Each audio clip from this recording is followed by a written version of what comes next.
Bismillahirrahmanirrahim. Students, second part of the affinity chromatography we are starting.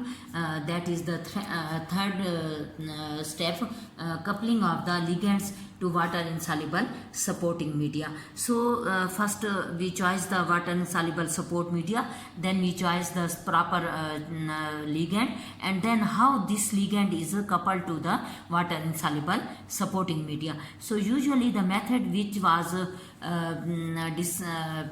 was discovered by the Porath et al., the scientist, that is the cyanogen bromide method, and that was proposed by the Porath et al.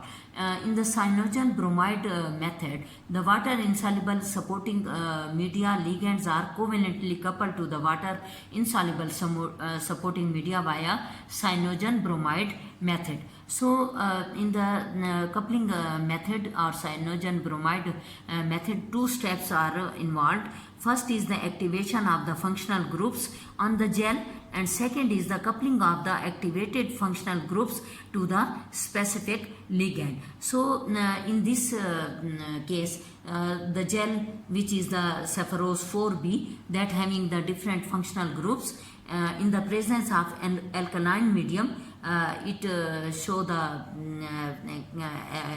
anion on this hydroxyl group, the anion show, and in the cyanogen bromide, in the presence of cyanogen bromide, cyanate ester, which is very reactive, is synthesized, and after synthesis of this cyanate ester in the presence of specific ligand,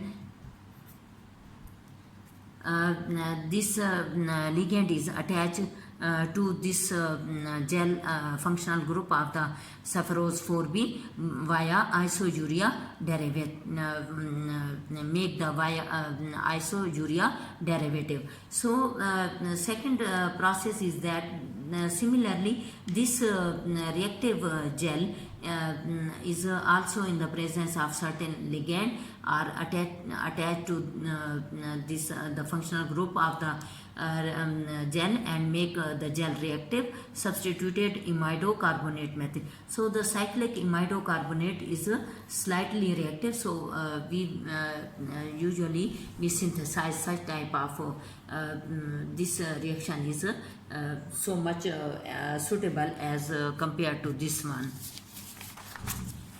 How the ligands are, how the gel is activated, and how the ligands are covalently attached to the activated gel.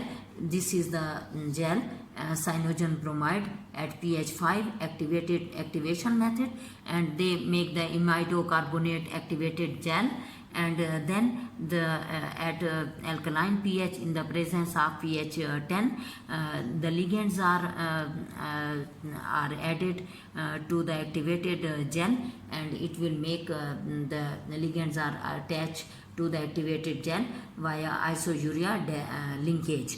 And make the isourea derivative.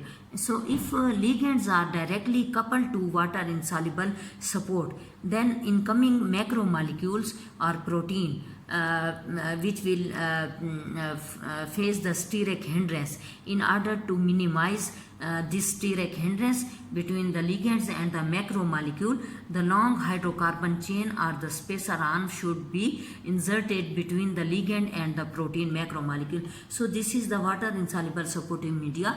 If the ligand is directly attached to this the functional group of the water insoluble supporting media, the coming macromolecule which is bind to the ligand, it will face a steric hindrance.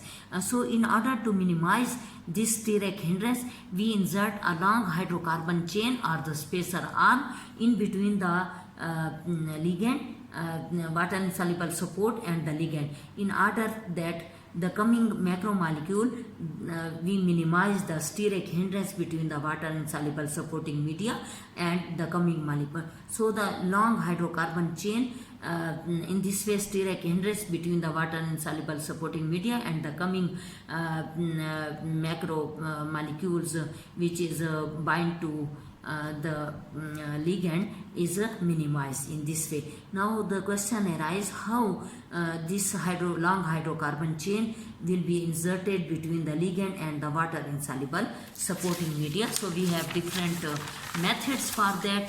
In order to minimize the steric hindrance between water insoluble supporting media and the coming macromolecule, we introduce a long spacer arm or the hydrocarbon chain in between the ligand and the water insoluble supporting media. So for the coupling of the ligands, we use the cyanogen bromide method.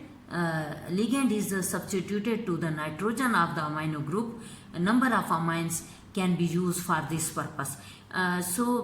We have 3 molecules for this purpose, that is for the insertion of the long hydrocarbon chain between the ligand and the water insoluble support. The 3 molecules out of this are the omega amino caproic acid.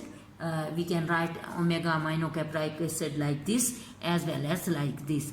And similarly, the second molecule is the hexamethylene diamine, like hexamethylene diamine, and third molecule which is the 3-3' diaminopropyl amine. So these 3, out of these 3 molecules, only 1 molecule you can choose for the insertion of the long hydrocarbon chain between the ligands and the water insoluble support.